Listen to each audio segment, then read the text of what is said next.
By the way, these candies take 73 minutes to chew all the way. For the next hour, you're going to be chewing this thing. I agree. Welcome to the podcast. What's your name? You're listening to the B&H Photography Podcast. For over 40 years, B&H has been the professional source for photography, video, audio, and more. For your favorite gear, news, and reviews, visit us at bnh.com or download the B&H app to your iPhone or Android device. Now here's your host, Alan Weitz.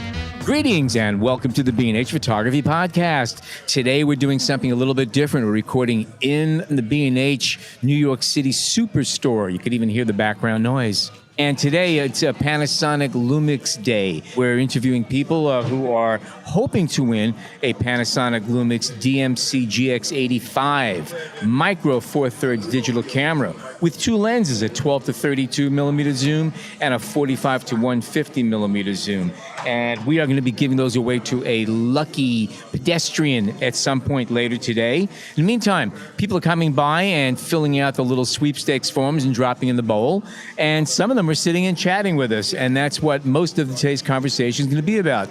Talking with our customers, what kind of pictures they take, what kind of pictures they're going to want to take if they are the winner of the camera system, and get to know our customers a little bit. Today, we're also going to be speaking to several of the Panasonic ambassadors who are here speaking at the B&H event space, and they are, what are the names of the photographers? We have three photographers. Well, William Innes just finished speaking. Yeah. He's a wedding photographer. And we have Griffin Hammond, who's a documentary filmmaker. And finally, Jeff Carpenter, who's also a portrait photographer. They are going to present in the event space, and after the presentation, they'll sit with us for a couple minutes. Cool. All right. That's it. Let's talk to our first interviewee. What's your name? Joseph. Joseph. You are a photographer? Well, not professional, but every now and then I pull my iPhone out and take pictures. What's your favorite picture you've ever taken? What picture it makes you proudest? Favorite picture I've ever taken was one with my nephews, actually two of them. So one when he was, I think about 2 or 3 months. Yeah. Held him up in the air and took a picture that way. When he turned 2 years old, I took another one. This time he was picking you up? No, I was holding my nephew. I was actually holding my nephew up in both those pictures there. That's cool. Very, very good. So we're raffling off a Panasonic Lumix GX85 today. If you are the lucky winner, what are you going to do with the camera? And two lenses. And two lenses. This is amazing. I travel a lot. Yeah? I love nature. I like going out there, exploring nature. I bike ride a lot, mountain biking. I think this will be a great opportunity to get my experiences out there. Yeah. I can take pictures of the iPhones, but this camera here looks very... Oh, it's a real camera. It's not much bigger than your iPhone. That's what's interesting. It's fairly small. But it looks very intriguing. It looks something... I don't know what word to use, but I think if I get this camera here, it definitely push me out there to... I think your nephew will have a whole new level of respect for you, too. It'll definitely develop. That's a good one there, yeah. I'm sure he will. I'm surprised he's not here now. But I think it'll definitely develop my interest in photography a lot more. Very good. Very good. And it does great video also. That's one of the things about it. Oh, yeah. All right. Capture family moments, important moments in life, you know. Well, tell me, what did you like so much about the picture with your nephew? What was it that... It was just, compared to all the other ones you probably did take, right? Yeah, I did take a lot of pictures with him and my other nephews. I have 11 nieces and nephews. But this one picture, it captured a moment where he's growing. And it's like you capture a moment in time where he's a little kid and then he's growing. It's like progress in life, you know? Yeah. And just seeing him with me in that happy moment there as I'm holding him up, just raising him up. It's like you're uplifting him in a metaphor, you know? It's like you're raising him up. It's beyond words to me, but it just brought on that feeling of tranquility, knowing that he's here. Right. And because I also play a great role in his life, so just to have me hold him up like that, it's something physical, but it's also a metaphor for something mental. I hear you. I get the impression you really love these kids. more than words could tell. Well, that's great. Enjoy them all. Enjoy them all. Always. Thank you so much. Thanks for joining us, and good luck. Thank you, guys. Good Okay. job. Thank you. Okay. Hi there. Hello, Your name is Trevor Price, Trevor, and you're from where? Denver. Whoa. Okay. Just on vacation? Yeah, All right. So you came to B&H for vacation? yes. All right. Yeah. How many days are you going to stay here Just 3 days. in the store? No. Oh, okay. Because, there are people that do stay here for 3 days in a row. They don't leave. Don't blame them. Yeah. So, do you know about B&H before you came to New York? Yeah. Really? I've always wanted to come here. Wow. Is it everything you Tourist expected it to destination, be? Better. That's wonderful. Do you know about the B&H Photo Podcast? No. All right. Well, you better subscribe now. Okay, I will. All 'Cause you're on I it love now. That's Okay, fantastic. cool. And do you take a lot of pictures? I do. Yeah. Do you carry your camera with you a lot, or? Yeah. Okay, you're a regular shooter, right? Yeah, I am. And what do you like to take pictures of? I like wildlife and landscape. Okay. Oh, you Hey, live in a good place for that. That's for sure. Yeah. Yes. And can you name the favorite photo that you've ever taken and tell us why? It was in Steamboat, Colorado, and it was of a moose when it was raining. Oh, wow. And I just today took pictures of that cool duck in Central Park. Oh, I you heard saw about it. that. Yeah. Oh, wow. Okay. Yeah, that's That's pretty great. cool. I understand it has an agent already. And so you like taking pictures of wildlife. Do you have a long lens on your cameras, or what do you use? I use a 75 to 300 Okay. for long stuff. Yeah. Okay. Okay, so you can get in there. Yeah, Yeah. that's great. Okay. That's great.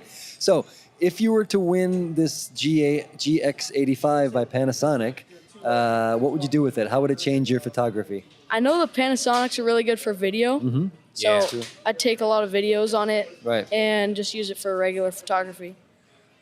Great answer. Yeah. All right. I hope you win. Okay. Yeah, same. All right. And subscribe welcome to the podcast. B&H, and welcome to the B&H podcast. Thank you. All right. Thank you so much. All right. Appreciate it. Good job. Who am I speaking to? I'm Catherine. Hi, Catherine. Nice to meet you, and welcome to the B&H Photography Podcast. You're obviously here because you want to win a camera, Yes. but one of the things you have to do is tell us what's your the favorite photo that you've ever taken and why. Oh boy, that's a tough one. Yes, it is. I may not have taken it yet. Ah, good answer. I like that. So- I like that. I mean, oh gosh, there's a lot of photos. I think probably the most dramatic photo I've ever taken was when I was at Glacier National Park, and I was overlooking one of the lakes there, and there was just one hole in the clouds shining a spotlight of sun down into the center of this lake onto this island. Probably, not the greatest quality photograph, but it was a really beautiful moment. I was glad to have captured right. it. Well, that's kind of where I like to take this question because it's a very hard question to answer. But what I'm curious about is what makes photos favorites for people, whether it is a memory of the moment or the person who's in the photo or the composition, or for some people it's because they nailed it technically, So in general, what makes a good photo for you? Wow. For me, it would be a balance of all those things. There's lots of photos I have that I keep simply because the memory of what it really looked like in my mind is triggered by that photo. It's like a reference, like a quick sketch. But I really, really love color and texture. I'm the kind of person that takes a lot of pictures of things that, the subject matter is Secondary. yeah, it's not what the thing actually is. It's what it appears to be as an abstract composition. So lenses would be a place I want to really go. Yeah. I see. Interesting. I'm only going to mention this because the photo you described is kind of not like that. It's one of those monumental type of beautiful shots. Right. Right. Because that's more memorable. Sure. I've got hundreds of photos of just things that I think are pretty. And, my best photo I've ever taken was a piece of yarn in the sunlight. I like that too, right? with the sky blurred out in the background. Yeah. I can't remember, but Well, the podcast that we're putting out tonight, the one we recorded last week, is with a photographer named Jay Maisel. And if you haven't looked at his work, check it out because he embodies this idea exactly. Ooh, I mean, it beautiful. doesn't matter what you're taking, it's how you do it and how you Yes. incorporate the light in the composition. exactly. If you were to win the GX85, how would you incorporate that type of camera into your work? Oh, well, okay. My challenge right now is I'm out in the city quite a bit, walking around, riding my bike, and I really don't want to keep my huge camera around my neck, weighing my neck down, or having it in my backpack, hard to get to where I can't get it. So what I would do with that camera is keep it just on a lanyard or something where I could grab it really quick when I'm on my bike and do quick shots in the city. So I could have something a little nicer than what I'm getting with this old hand-me-down iPhone. Great answer. All right, perfect. Cool. Thank you so much. All right. Thanks for your time, and subscribe to the podcast Thanks, when you get a chance. I'll Cool. definitely check it out. Yeah, you should. All right. Cool. Tonight's episode is... Hi, your name is? Doug. Doug, welcome to the B&H Photography Podcast. Have you ever listened to our show before? I actually have, yes. Okay, very Yes. good. Okay, any episodes that stand out for you? Just a couple of them just here and there in Okay. passing, so. All right, the one that goes live tonight's a killer. Okay. Stephen wait. Wilkes and Jay Maisel. Yeah, it's going to be a good episode. I'll be tuning in. What time?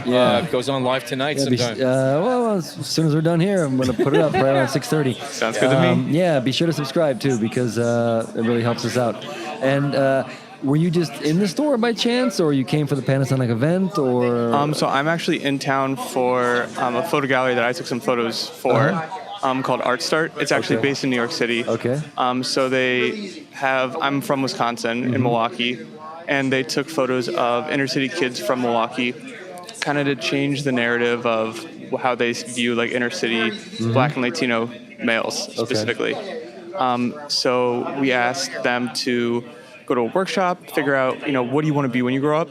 And then we had them work with a photographer actually. So a couple ones from New York City, so that's why it's tied here. And they then took photos of them as their goals. So we had everything from like a rapper to a graphic designer. Somebody wanted to be Spider-Man when they grew up. Who doesn't? I still do. Yeah. Yeah, it's my dream. And so the exhibit was here after all is said and done? It's actually tonight. Yeah. Congratulations. And Whereabouts? it's tomorrow at the Lincoln Center. At Lincoln Center. Oh, It's that's called great. Art Start Portrait Project. All right, well, perfect. And you just hit B&H because you were in town? And Yeah, I need some film. You need some film. You're shooting film, eh? That's Yeah. great. What do you shoot with right now? I have a Mamiya 645. Oh, okay. So Okay. big camera. So a really That's old great. one. Yeah, that's wonderful.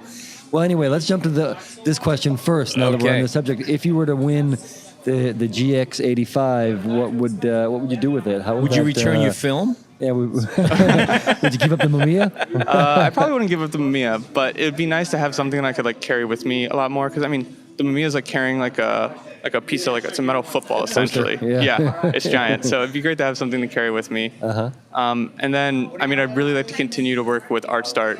And I'm going to medical school hopefully next year, and I'd love to be able to bring it to the city where I end up in. Yeah.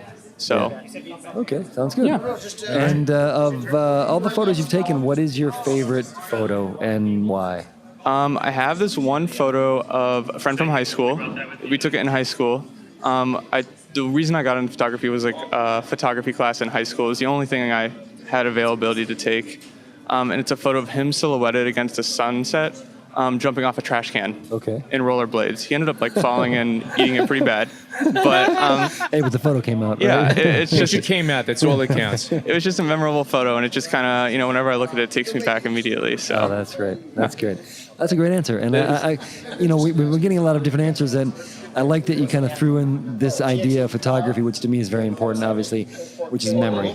yeah. I mean, there's obviously composition, there's aesthetics, and there's profit, but memory is important. And I think it was also taken on film, so I think it's something cool. I'm kind of a science nerd, so having these particles of light that hit somebody and bounce back, and I'm capturing them right there, and then they're held in perpetuity. Right. I think it's so cool. It's magic. And the Yeah. washy chemicals. Yeah. That's it. All right, Doug. Cool. Great answers. Awesome. All right. Thank you so much. Yeah. Good Thanks luck. for the And be sure to opportunity. subscribe for the podcast too. Yeah. Thank you. All right, man. Congratulations on the show tonight. Good luck. Oh, thank you.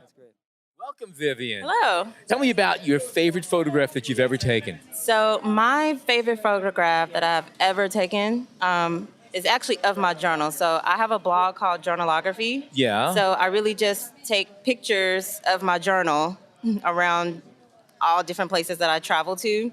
When I first started my blog, I started it on my birthday, and my boyfriend bought me a macro lens. He gave it to me as a birthday gift. Okay. So the best picture I've ever taken was the very first picture I took with that macro lens of my journal. And I used that picture to launch my blog. And the picture was so my journal is green, that's my favorite color. And it was just open, and this was in March, so it was still sunny outside, still has some, flowers blooming. And we were outside of a church. We just pulled over on the side of the road so he could finish some work. So I was like, okay, well, let me go outside and just go grab some pictures. So I saw this really pretty bush with pink flowers all over and had pink petals all around it on the ground. So I went over there and I laid my journal down on top of it and took some really nice pictures. Got some really good details because you could see like the pollen, the little yellow pollen from the leaves settling on the ground, and then you could see all the leaves around my journal. It was a really good picture, and that's my most memorable and favorite picture that I've ever taken. Cool. Very nice. So if you are the lucky winner of the Panasonic Lumix GX85, what are you going to do with it? What kind of pictures do you think you're going to start doing? What video? Well, so I like to take pictures of my journal because I like to take pictures. I don't really care to take pictures of people. Okay. So I think I'm going to start branching out to take pictures of people and see where that takes me. All right. Good answer. All right. We are with Panasonic Ambassador, William Innes. How does it feel to be an ambassador? I don't know. It seems pretty cool. All right. We used to be luminaries. Now we're ambassadors. I thought it should have been Lumix Aries. Oh, I like that. So you are a Panasonic shooter, as we established. And what's your specialty? I'm mainly a wedding photographer, but I have I speak for Panasonic on weddings, and I also speak for them on travel photography. So I've been to like 50 different countries. This has been an insane year. So I travel a lot. So I do a lot of photography for travel, but there's no money in travel photography. So you got to make a living. So hence weddings, and I do commercial photography too. So products and corporate clients I do some work for as well. Let's talk a little bit about maybe your camera evolution, like what you started with, and the decisions you made to kind of bring you to where you are with Panasonic. Sure, it's a bit of a funny story. So as a youngster, when I was 17 years old, eons ago, I started with an East German camera called a Pratica. Oh, sure. Yeah, so shot with that, and then got myself into the aerospace industry, and career sort of took off, and there was a 13-year period where I didn't take one single photograph. I ended up running aerospace companies, and that's how I started traveling. And my wife sort of documented my kids growing up with, So that you'd have a reference? Yeah, hey, that's your son, whatever. And then about, 13 years ago, I was on a business trip in Washington, D.C., and was trying to kill time, and ended up in a store like this, and came out with, I remember it was a Nikon N70, a lens, and a flash. And I sat in a hotel room the whole night trying to figure out what TTL meant, because I had sort of missed that whole... Right. And then I'm a very all-in type of person. So a year later, I had a Nikon F100, I had a Leica M6, I had a Hasselblad X-Pan. And, Fun toys you had there. I had a lot of toys. It cost me a lot of jewelry, too. Actually, I tell people that's why I had a GoPro, because every time I'd buy a new lens or body, I'd have to buy my wife a piece of jewelry. So, yeah. I thought you were going to steal her jewelry, sell it, and buy a camera, right? Yeah. All right, the other way around. Sounds good. So those are some pretty heavy, I don't want to say heavy in the physical sense, but heavy cameras. I mean, you're Nikon, you're Leica. These are the cameras that, you tend to find along in the hands of pros. How did that evolve into a career? It was an expensive hobby, yeah. So that's how I started. But they were cool cameras, and they were just expensive toys for me at that point. But I was into landscape photography, and I took this one image in Greece, I don't know when it was, 12, 11 years ago, and with the X-Pan. And I entered in our little local community. We have like 70 guys that gets together, and they have like a meeting once a month. And they had like a photo contest, and I entered it, and they scored like 78 or something. So I felt like a loser. My wife's like, no, you got to enter that in National Geographic. I thought she was crazy. Well, to make a long story short, out of 14,000 images, scored in the top 10. Okay. Hey, free camera, published. I still go back to that group and talk, and I always show them that photo when I go back. Isn't that funny, though, how, one photo can be judged in so many different ways? It's amazing. It's insane. It's totally, yeah. and I judge now, so I get it. Then my nephew from Canada called me, and he's like, hey, I'm getting married and I have no money. Would you shoot my wedding? And, I spoke here this morning and I showed a picture of me getting married in my powder blue tux with a cheesy pose. And that was sort of my reference to wedding photography, that it was cheesy. So I bought a book by Bambi Cantrell and Skip Cohen. Oh, sure, yeah. And I power read that book, and I went up to Canada and photographed this wedding, and I'm like, man, this is sort of fun. Maybe when I retire, it's something I'll do. And then I was running this company about 12 years ago, and it was an absentee owner who would show up every now and then. He came in on a Friday and must have really flipped the switch, because I called it quits right then and there. And Monday morning, I was a wedding photographer with no clients. Right. But you did have a powder blue tuck. I rented it, thank goodness. Oh, okay, all right. Yeah, Dumb and Dumber tried to bring it back, but it didn't work out. Yeah. So that's sort of how I started, and I just have grown from there. And it's kind of interesting because that's late to start, and wedding photography is a hustle game, right? So how did you build, word of mouth and clientele that quickly? That's a great question. So I believe in, I call it organic marketing. So just building relationships. And I think that's an issue today with a lot of the younger people, that they just want to sit behind their phones, their tablets. They want to use Facebook advertising, where I was the type to actually get out and hustle and meet people, meet venues, meet other vendors, build relationships. And very quickly, 95% of my business came from referrals. That's how I grew it. And how long are you doing this for now? I've been shooting weddings for probably 12 and a half years, Okay. full-time now. All right. I did 35 last year. So. Oh, wow. Yeah. That's full time, all right. Yeah. And just you? You have a team? You have Team William. pickup assistants, No, or- it's funny. I have about 4 second photographers. They're all females, because I just feel they have a different eye, and I love working with them. They've been with me a long time. And then I'm getting on in age, so my wife insisted I get an assistant. And he was 17 when he started with me. Now he's 22, and he's amazing. He's a great shooter himself. He can shoot like Panasonic in one hand, Nikon in the other hand. And so when he's not helping assisting, he's actually out there taking photos and helping me out.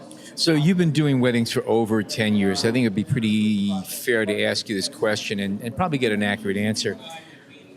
When faced with the choice, beef, chicken, or fish? Still works. Still works, yeah. I like the vendor sandwich myself. Well, tell us again, how did you evolve to the Panasonic line, and what are you shooting with now, and Yeah. what are your go-to lenses? I started because it was really weight. So again, 35 weddings, carrying 2 camera bodies, massive weight and size. It was killing me. The day after, I felt like I was hit by a truck. And some weekends, you're doing 2 or maybe even 3 weddings. That takes a toll on you. It does. My record was last year. I did Thursday, Friday, Saturday, Sunday. I know. And so it was just sort of a natural progression to look for something that was smaller. So that's how it started. And I kept telling them, so I've been 5 years with Panasonic, but I kept telling them they have to have 2 card slots. That's a game changer. And when the GH5, I think it was, came out, or GH4, it had 2 card slots, and I went all in at that point. Okay. All right. So now I'm still shooting with the GH5 and the G9 are amazing cameras. Okay, cool. Yeah, but you guys are giving away a GX85 today, and I showed images earlier that I took that camera with 3 lenses over to Venice, Italy. We had a bride and groom from LA do a pre-wedding shoot, which is a thing these days. It's Yes. a big thing. And 6 months before their wedding, and I had a human light stand, my wife with a strobe, and that's all I shot with was the GX85. Oh, wow. So this tiny little camera, and the images were amazing. And did Panasonic say, hey, take this over there and work with it and show some images, or did... It how's sort that of works work? in reverse. I sort of do chop. So one of the things I do speak on is travel photography, and I speak for Panasonic a lot on that. So I always have to create content. So that's why I chop. I got you. All right. Oh, so those are legitimate write-offs then? They are. Okay, we're all right. All right. And we've been asking everybody, for this contest, what is the favorite photo you've ever taken? I know. I heard you asking that question like an hour ago, and Yeah. I've been thinking about it for an hour. Oh, good. And I don't have an you answer. still I don't have an answer. Yeah, the more you think about it, the harder it becomes, I think. Yeah. I would still say, looking back at the image I described where I won the National Geographic contest. That makes sense. Yeah. That makes sense. I love that photo. There you go. So. Makes sense. Cool. Okay. And we don't have to ask him what he do with the GX85 because we already know. Yeah. So thank you so much. Great. Thanks right. for having me, guys. Pleasure time. Yeah.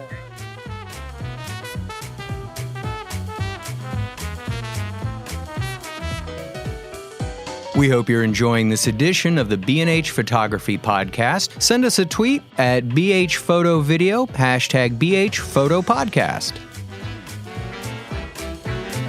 David Kaplan, welcome to the B&H Photography Podcast. Have you ever listened to our show before? I have not before. You will, starting today. I definitely will. I'm going to subscribe right after this. Very good, very good. And there's going to be a quiz in 2 weeks on all the episodes we've had so far. Oh, man. We'll be in touch with you. Better start studying. It's a good thing I have the next 2.5 weeks off. There you go. See, everything has a plan. So, That's right. You're a photographer, and can you tell us about your favorite picture you've ever taken?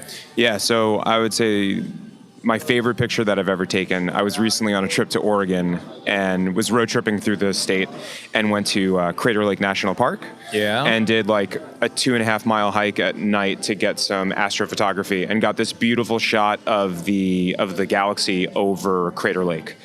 And it's like this beautiful, like, dark purpley orange photo, and in like the cloud of the Milky Way galaxy you can almost see what looks like a phoenix like flapping its wings. So that's got to be my favorite one that I've taken so far. Sounds good. And yeah, it wasn't with the time exposure. It wasn't like star trails. It was just a tight shot. It was a long exposure. It was a long exposure. Yeah. Oh, okay. Yeah. Oh, cool. Yep. All right. Oh, I'd love to see that. Yeah. That sounds good. And is that something you do a lot of night photography and long exposure work, or just you're trying it? So I'm actually more a videographer and editor, and I'm really into nature, landscapes, traveling, that kind of stuff. Right. And I have a Panasonic GH5, and I'm just starting to scratch the surface with what it can do from a photography standpoint and really use it to its full capacity. So. And did you buy it for the video capability, more or Yes. less? Yes. Yeah. Of course. I'm a Final Cut Pro editor, and I was really into like the color data behind it and the vlog capabilities and your ability to just like extract so much color information out of the shots. I was doing a lot of research on which cameras to buy based on the things that I was looking for, and the GH5 was the top contender among other brands that I was looking at. And then when it came down to the price point and the versatility and the quality of the image you were getting, it just seemed like the best option. So if you did win the GX85, what would you do with this camera if you won it? I would just have it as a ready to go in my back pocket camera for traveling. So if I was trying to travel a little bit lighter, if I was going to other national parks, hitting some trails, didn't necessarily want to have like the full rig, but I still wanted something that would give me a great photo and still work with all the lenses that I have anyway, I would just have it as a nice little like smaller package camera to take with me on It's the a go. great backup camera too. Yep, That's that's right. right. Backup. Yeah. Great. Cool. Perfect. All right. Thank you so Thanks, much. guys. Appreciate it. Katya, hi. Welcome to the show. Hi, thank you. How are you? All right. Okay. So you came here today to B&H specifically to buy a Panasonic Lumix GX85. Exactly. It was on my list that I wanted to buy the camera today. Actually, I can show. That's on my to-do list. B&H, choose camera. Look at that. Amazing. Now, so you may not have to do that. You might just win one today. Oh my God, I wish. You know, now what are you going to do with all the money that you saved if you win it? Oh my God. You have plenty of things, right? Maybe, yeah. I have to think about it. So tell us about what's the favorite picture you've ever taken? Tell us about your favorite picture that you've taken. So I believe that the picture of my hometown, Yep. it was from the window of my grandparents' house. Where is that? It's in Belarus. Oh, okay. Yeah, it's the city called Kobrin. Uh-huh. So, and I believe that's one of my favorite and mystical, and you know, it gives me goosebumps. Nice. So, if you should win this camera, and if you don't win it, you're just going to buy one anyway. So, what are you going to do with it? How's it going to change your picture-taking habits? You know, I recently was thinking that I used to take pictures a lot, but then I had to sell my camera. And for some time, just stop shooting at all. And now I feel like I came back to this understanding that I want to do this again. Yeah. I want to capture the moment to remember. So, yeah, I definitely want to take more pictures and have an albums with everything that surrounds me. Do you shoot video also? Yeah, Okay, absolutely. because this camera's perfect for video and stills. You get like the best of both worlds here. Yep, absolutely. That's what I love, that you have both options. Thank you so much. All right. Thanks for joining us. Thank you. Have a beautiful Take day. care. You too. Okay. So now that you, Andrew, right? Yes, correct. All right. So now that you have that little black piece of paper, there's no excuse for not subscribing to the podcast. Okay. Yes, we're going to follow you and we're going to hold you to it. Not a I'm a big requirement to podcast win. fan. If you go but, into restaurants, we're going to go up to your table and you know, just make your life miserable. So anyway. You're that guy? Welcome to the podcast. So tell us about your favorite picture that you've ever taken. I think it was on my honeymoon, and I was in Barcelona, and my wife and I were in one of the museums, and there was a sort of a crosswalk, a walkway, and from the walkway you could see an intersection with thousands of people crossing the road. And from the angle that I was shooting, there was suddenly like a gap in all the people, and there was a couple embracing with the crosswalk with these dramatic vertical, the crosswalk. And it was a very wide crosswalk, so it's very strong horizontal stripes with the couple standing and a big crack kind of in the road in front of or behind them. And the way the whole thing kind of came together, I was very pleased with that photo. Sounds good. I mean, you described it pretty accurately, yeah. So the compositional aspect of what, it's very graphic. Not necessarily the memory of the honeymoon as much as the composition of the photo. The honeymoon was good too. But it was good too. You got to throw that in. No, but I'm curious because, some people's responses have everything to do with who they took the photo of or when. Yeah. It's subjective, and there's other people who are bringing in ideas of composition and light and things like that. So I'm curious. I'm not a professional photographer. I paint, so most of my photos are actually images of my paintings, but I do like to shoot a lot, and they tend to not be so narrative, but this particular piece was narrative and formally pretty interesting, I thought. Do you paint from your photographs? No, the paintings are abstract. Oh, okay. Yep. All right.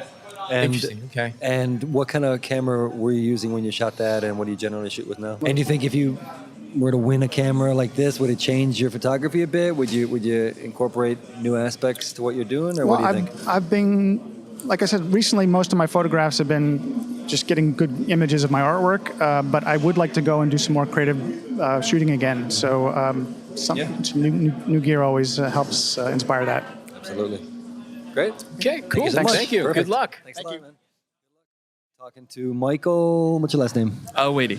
Awaidy. Okay. So, Michael, what's the best photo you ever taken? I'd have to say the one I've taken at Anime Next. It was an anime convention held in Atlantic City every year. It was a professional cosplay couple, Mickey and Minnie Mouse, who completely nailed it. And I've chased them probably throughout the convention hall trying to get their picture. Luckily, I got luck on my side. I'm not a very good photographer, but I do get lucky. They managed to walk right into the light at that perfect moment with this stainless steel behind them, and it just captured them perfectly with the glass roof just funneling the light right onto them. It looked fantastic. Did you ask them for the photo, or was a photo you took on the slide? No, I did. I asked them for the photo, out of breath, of course, because I was chasing them throughout the photo place. Yeah. Right, cool. And did you post it? Did you get feedback from it? I posted it on Instagram. They loved it. They reposted it as well. And so far, it was like beginning of the summer. Still to this day, people say that's the best photo I've taken. Great. What'd you shoot it with? GH5. Oh, nice. Okay. So you ran a Panasonic. Yeah. All right. And if you win the GX85, what will you do with it? Probably shoot more cosplay. Definitely. We have Anime NYC coming up, so I'm going to be hitting cool. that up. That's awesome. So you already have the GH5. So how would you compare? Like if you're the GX5, which is a big camera, probably the top of the line, one of the top of the line cameras they have. This is a little smaller bodied. Would you use it for something different, or just more of the same? More of the same, because it's so small. I mean, you could easily take it out easier. You get a lot of on-the-spot shots. I also do street photography as well. Great. Sacred Cities NYC is the Instagram. And then there's, it's perfect for that type of thing. Great. Perfect answer. Thank you so much, man. Thank you. Okay, cool. Thank you, Michael. All right, we've just been joined by Griffin Hammond, who is a Panasonic ambassador. I am, yeah. Used to be called a Lumixosity person? What was another term for you? I never... Illuminati or Illuminixonati or something like that? I don't think I ever was. I was brought on with the GH5. Oh, okay. So you're just an ambassador. Yeah. So what's your specialty? Do you do stills, videos, or both? I call myself a documentary filmmaker. Okay. So everything I do is either short films or corporate videos, but it's all done in documentary style. I'm a very video-focused person, yeah. Okay. All right. And I'm assuming using Panasonic gear. Yeah, I mean, I've been using these cameras since the GH1. Right. Just that's what I happened to buy, because at the time I thought that was a good camera. And then I got the GH2, then I got the GH3. And Every generation has gotten that much better. Oh, yeah. For stills and video, but video in particular, I know a lot of the people we know that do video, that's their camera, that's their machine. Yeah, well, I've always liked it from a video perspective because they've added a lot of features that video people like. Yeah. They're not just photo cameras. Yeah, yep.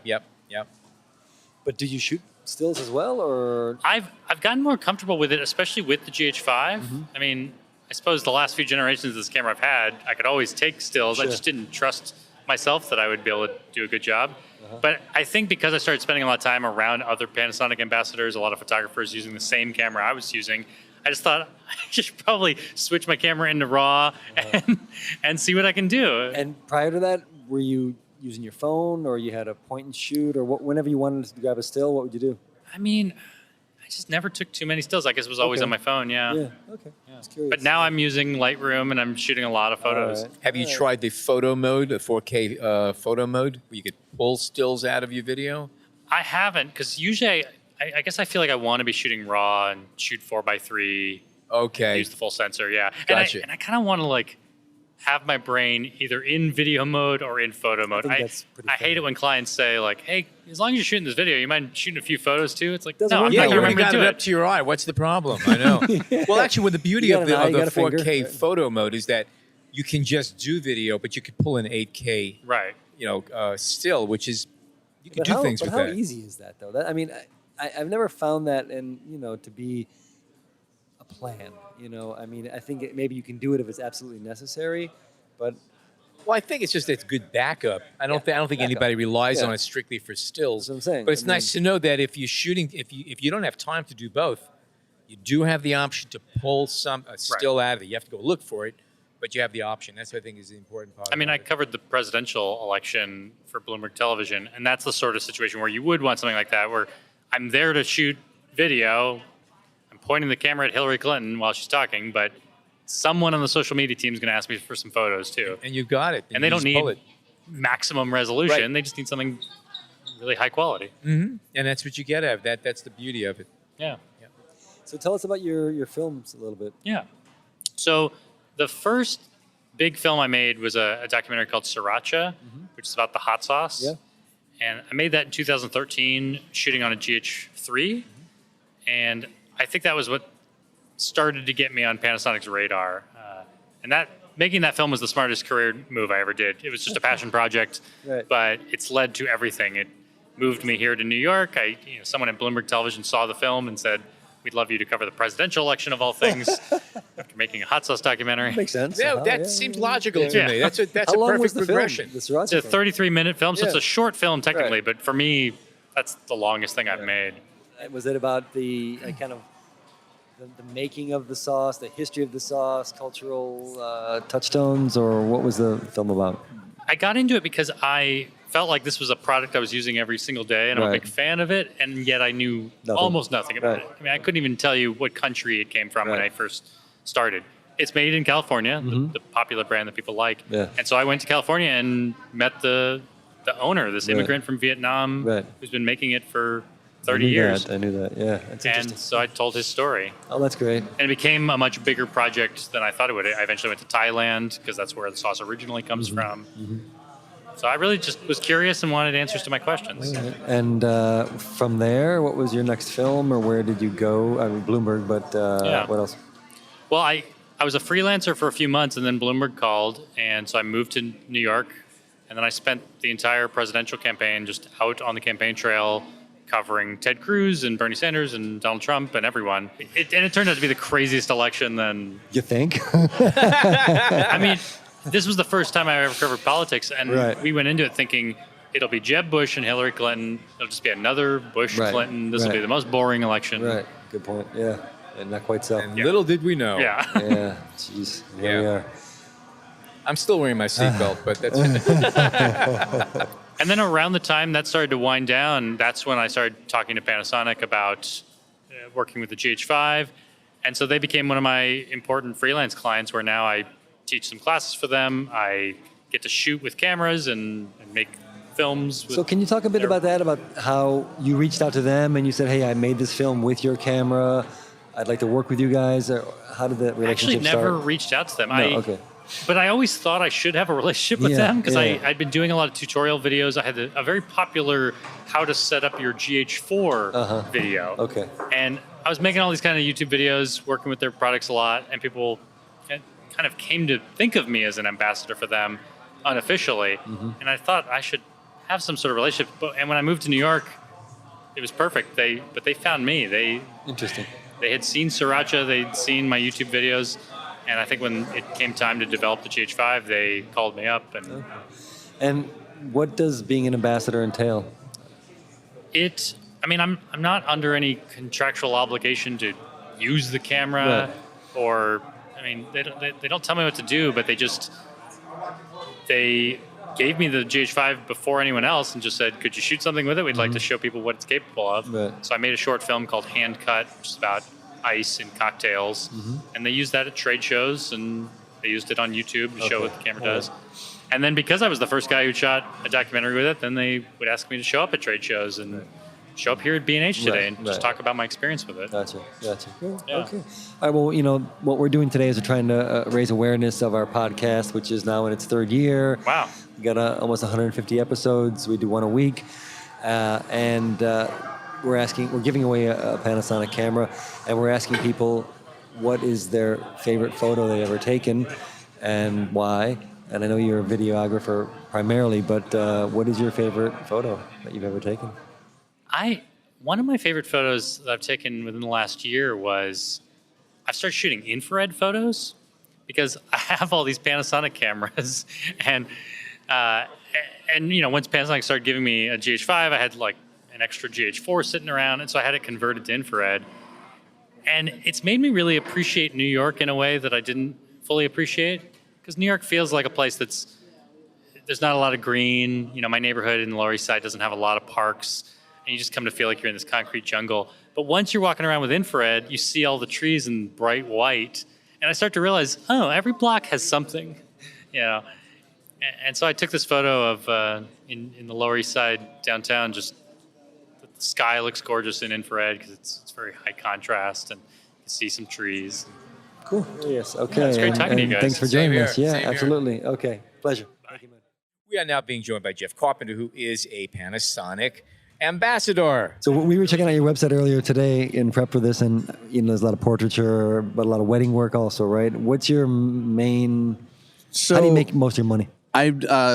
Most of my money is made through corporate headshots. Really, that's kind of the big thing. So I live outside of Nashville, Tennessee. It's kind of growing. Not like New York is growing, but it's for what it is. When I've been there for about a little over 10 years now, and it's really, really grown since I've been there. And a lot of companies are moving their headquarters there. I don't really know why. I think there's tax reasons, whatever. But a lot of people are moving there. They're rebranding. So what that does is that opens up a lot of opportunities for me as someone in my company who does a lot of corporate work. Is we kind of encompass all of that. So I do headshots. We've got people that do video design, kind of all. They're not on staff. We kind of freelance out and kind of just grab people as we need them. But yeah, it's been a great experience to do that. And like I said, to answer your question, a lot of my income for Ready Light Media is based around like the corporate world. And definitely. I'm sure every situation is different, but do you provide a general setup when you show up? I'm assuming most of it happens at the location, the corporate location where these people work. So you need to show up and be ready for everything. Do you bring seamless with you, lights, the whole thing? Or how's that work? If I'm shooting, I'll typically try and get a feel for what they need ahead of time. Preparation is key. So it helps. It's 50-50 between like them coming to my home studio or me going to them. If it's a big group, I basically kind of structure things in a way where if it's, the more people, the less per person it is, just to kind of incentivize getting it all knocked out at one time. But if it's one person, I'll be like, just come to my home studio. I just think I'll walk through my kitchen to get there, but whatever. Right. So what I'll do is I'll kind of see what they need. I'll kind of base, their needs on that. I'll be like, okay, like, do you need multiple looks? Do you need one look? Is it just a simple white background? Like I deal with a lot of realtors too, and for them, I'm just like, okay. A lot of people don't know. I hear the phrase, well, you're the professional. What do you think? All the time. So, I'll do some research, see what they need. Like I just did a rebrand for a realty company that was just switching brokerages. And weirdly, and I looked at their website and it's all over the place. All of their images were, somewhere on black, somewhere like from the 80s, somewhere from a cell phone. Sure. So. But you'd be surprised. I was looking at... what was it the other day? It was a well-known photo institution on their about page and their staff page, And you'd think they would take the time to kind of uniform their look, but they hadn't done that. It was, really, like you said, I mean, you would be amazed at how many photographers have terrible headshots. I'm sure. Yeah, well, I mean, I'm not too surprised about that, but yeah. Well, you know, but you think it's like, you know, you're trying to sell your service, at least, you know, do yourself a favor and get a decent headshot. Yeah, totally. And what's your like Panasonic evolution? What cameras did you start with? So I started with my first experience with Panasonic at all was the GH4, and really on more on the video side. One of my videographers that I worked with shot with the GH4, and we were shooting in a recording studio, and I was shooting DSLR, and I was having to, you know, use quiet mode and run out the door, and I couldn't shoot while they were tracking. Oh, yeah. It was a huge nightmare. You know, he was shooting video, granted, but you know, he's sitting here with a basically silent camera, and I was like, what is this? So my first actual camera was the G7 that I bought. I bought a couple of them, really more for video, just to have, you know, kind of get in with the 4K game. And I started using those a little more just for kind of personal portrait projects, just because they're smaller and they're easy to carry around with me, and I didn't have to, you know, lug around a big old heavy DSLR body. And then I got the G85, and that was just similar. It didn't have the low pass filter, so the image quality was a little better, and then it had the internal stabilization, which, you know, wasn't a necessity for me, but it was a nice feature to have for sure. And then. But that one still had a couple, you know, caveats of like not being able to use it as a full-time shooting camera for me doing portrait stuff, especially in studio, like in tethering being the big thing there. So with the G9, the GH5 did it as well, but the G9 being more geared toward photographers and myself being, you know, primarily still photographer. It was finally something I could actually use on a daily, and use it as my daily shooter. So Well, sounds good. Yeah. What do you shoot for fun? Like if you for just fun? I mean, I'm still I shoot people all the time for fun, and my dogs, you know. Cool. All right, great. Hey, thanks so much. Thank you so much. Thank you so much for joining us. Yeah, absolutely. Thank you so much. All right. Okay, we had a great day recording in the SuperStore, and now it's time to announce the winner of the Panasonic Lumix GX85 Mirrorless camera with a 12 to 32 millimeter zoom lens and 45 to 150 millimeter zoom lens. That's pretty good just for answering a couple of easy questions. Now, the winner of this camera is, drumroll, Stanley Sterrell. And we're going to be in touch with Stanley after he receives his camera and has had a chance to play with it. But in the meantime, let's hear what Stanley had to say when we interviewed him here in the store. Stanley, we've been waiting for you. I know, I heard, so I ran down. I mean, there was a rumor you were going to be here today, but I figured when I see him, I'll believe it. Stanley, welcome to the show. It's great to be here. You ever listen to the B&H Photography Podcast? I have not. Ooh, okay. Right. Well, you're going to sign up tonight and subscribe. Take that black little piece of paper and be sure to subscribe. I have it here. Lots of great shows. Thanks, Lots of great shows we have. They're all archived. Yeah. So, you're a photographer. Yes, sir. And can you tell me about your favorite photograph that you've taken and why is it so special? Do you guys take I Don't Know?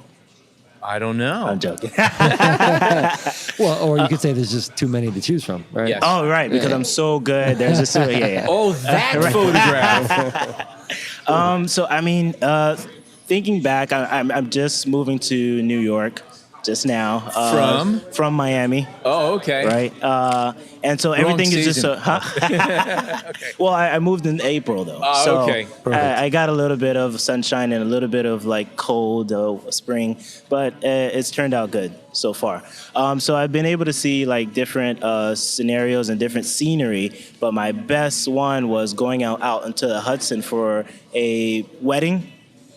We set off on a boat. It was just me, videographer, the bridegroom, and the officiant.